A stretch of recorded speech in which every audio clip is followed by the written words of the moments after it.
listen. I may not be saying it in the correct tone. My colleague Celine helped me write this, and I'm going to try to explain this concept to you. Now, it starts with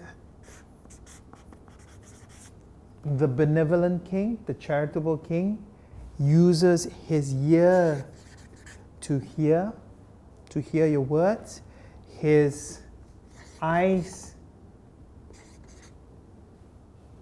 to observe. It's not just see, it's eyes to observe. Seeing and observe. Observation is much more deeper. It's a bit more energy in which you look at the body language of the person, you observe the body language, and his heart to feel, to empathize, to sympathize, all as one. All as one. So when you actively listen, what happens is you use your ears to hear the words, your eyes to observe the person's body language, their reaction, their responses, and you feel, you sense, you empathize, you sympathize, all this as one. Beautiful word, isn't it? It makes a lot of sense. So listening is a critical skill. Listening is a critical skill. Now, what are the different components to listening? I want to just share 4 different things with you. The first thing is your body language. Now, the body language needs to show the customer that you're listening to them. So the main thing is the eye contact. Now, eye contact is not looking someone directly in the eye, right? That's staring, and that can lead to fights.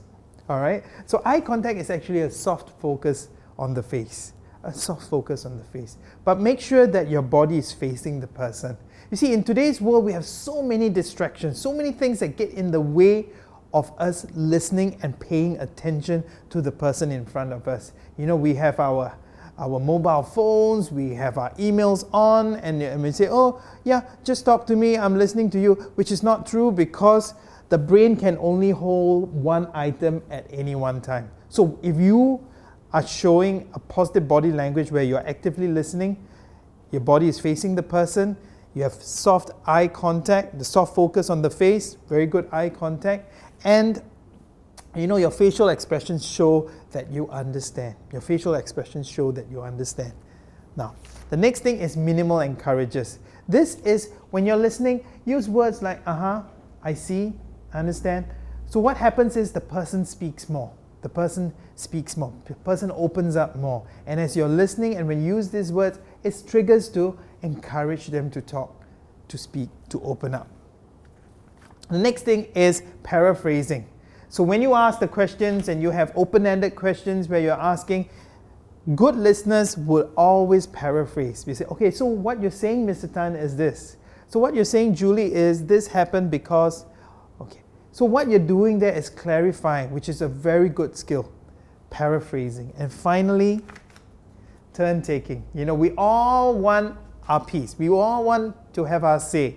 We all want to interrupt when we have a point. And the whole thing about turn-taking, it's about listening before your turn. A lot of times, the other person is speaking and we're just waiting for our turn. We're not even listening.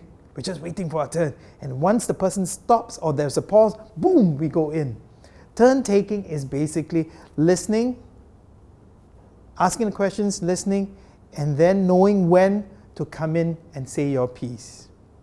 So if we practice active listening, folks, we get to build relationships that are deeper. There are many people out there who invest very little time in building relationships because they tell. And by telling, you don't build relationships. It's by asking and listening that you build good customer relationships. So hone, develop, improve your listening skills, folks. Build those lasting relationships and be a wow champion today.